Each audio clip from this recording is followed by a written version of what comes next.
लगे राम दरबार तब भोले लागते खाली खाली।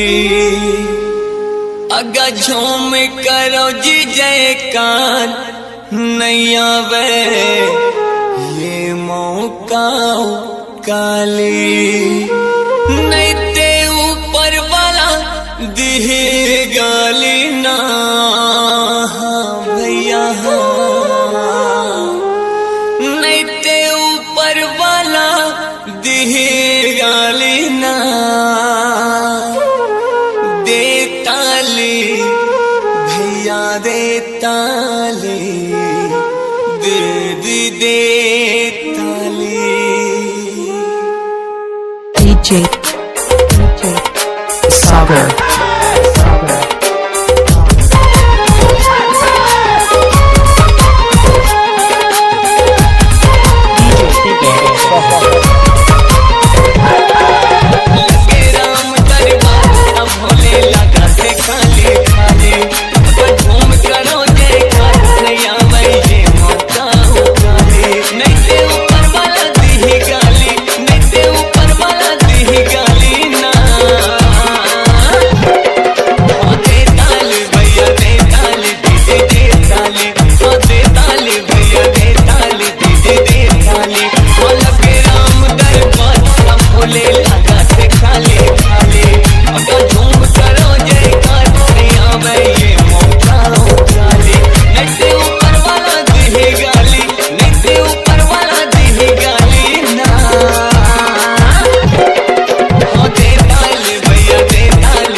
कहा थे मेरी देखो।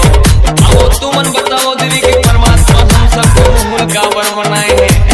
देखिए भैया क्या कहते हैं, किसनो ऑर्डर लगाए पर, किसनो ऑर्डर लगाए पर। बिल्कुल गलत बात, काबर बनाए हैं परमात्मा हमर मूला। नाम के भजन लगाए पर, नाम के गीत सुनाए पर। नहीं ते ऊपर वाला दिहे गाली, नहीं ते ऊपर वाला दिहे गाली ना।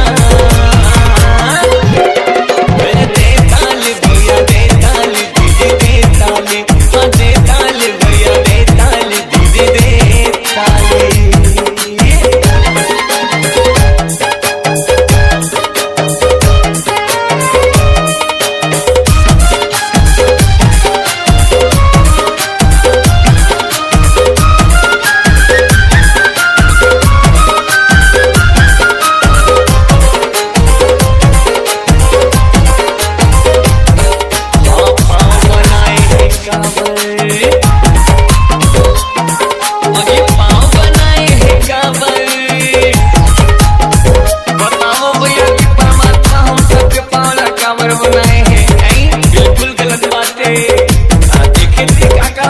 देखो दारू भट्टी जाए बल, दारू भट्टी जाए बल। बिल्कुल गलत बात भैया, हमारे परिवार और समाज बर्बाद होते। अब तुमन बताओ दीदी हो कि परमात्मा का बर बनाए हैं मौला। अच्छा ब्यूटी पार्लर जाए बल, ब्यूटी पार्लर जाए बल। आजकल तो मन जाते हो कि नहीं, भगवान ऊपर बनाए हैं या काबर बनाए हैं।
अच्छा ताश के पत्ती खेले बर, ताश के पत्ती खेले बर।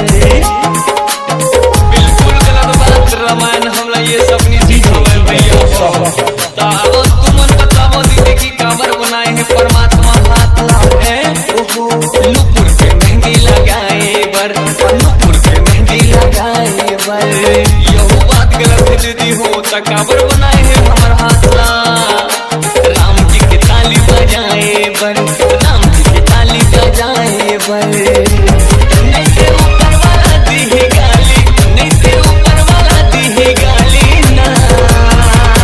गाली गाली गाली गाली दे ताली दाई दे ताली बाबा दे ताली, हाँ दे ताली चाचा दे ताली चाची दे ताली। तो लगे राम दरबार तो भोले लगा से खाली खाली। अगर झूम करो जयकार